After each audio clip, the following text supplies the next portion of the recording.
Le Real Madrid et le FC Barcelone vont se retrouver une quatrième fois cette saison pour la demi-finale retour de la Coupe du Roi.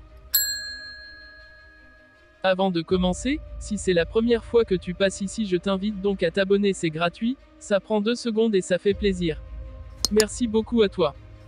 Le FC Barcelone accueille une nouvelle fois le Real Madrid pour la demi-finale retour de Coupe du Roi ce mercredi soir.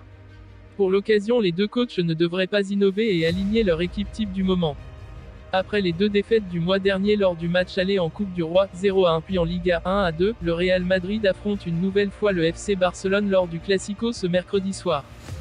Les Merengues, qui semblent largement dépassés en championnat désormais 12 points de retard sur le leader, n'ont pas le choix, ils doivent absolument renverser la vapeur lors de cette demi-finale retour pour s'offrir une fin de saison palpitante avec 2 possibles titres à la clé, C1 et Coupe du Roi. Mais ce ne sera pas une mince affaire face à ce Barça-là. Les hommes de Xavi paraissent plus forts que jamais en ce moment. Auteur d'une victoire écrasante face à Elche ce week-end 4-0 alors que le Real Madrid a aussi corrigé Valladolid 6-0, la formation catalane est sur son nuage avec cette première place en Liga et cet avantage en Coupe du Roi qui offre pour le moment une place en finale face à Osasuna. Et Xavi l'a affirmé en conférence de presse, il veut absolument faire le doublé cette saison pour rattraper le raté en Coupe d'Europe. L'ancien capitaine emblématique va d'ailleurs aligner une équipe quasi-type en 4-3-3 pour ce retour au Camp Nou. Dans les buts, on retrouvera Ter Stegen. Le portier allemand sera protégé par une défense composée de Araujo, Koundé, Marcos Alonso qui remplace donc Christensen derrière, et Alpha Baldé.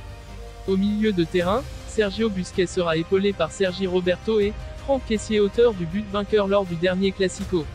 Enfin en attaque, Robert Lewandowski sera également titulaire avec Gavi à gauche et Rafinha à droite. Du côté du Real Madrid, Carlo Ancelotti ne devrait pas innover non plus et mettre en place son traditionnel 4-3-3. Courtois sera évidemment dans les buts.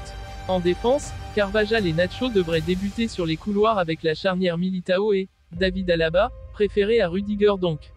Au milieu de terrain, Camavinga serait une nouvelle fois préféré à Tchouaméni pour le rôle de sentinelle.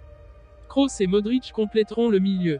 Enfin, aucune surprise devant avec la présence de Vinicius, Valverde à droite et donc de Karim Benzema, auteur d'un triplé le week-end dernier.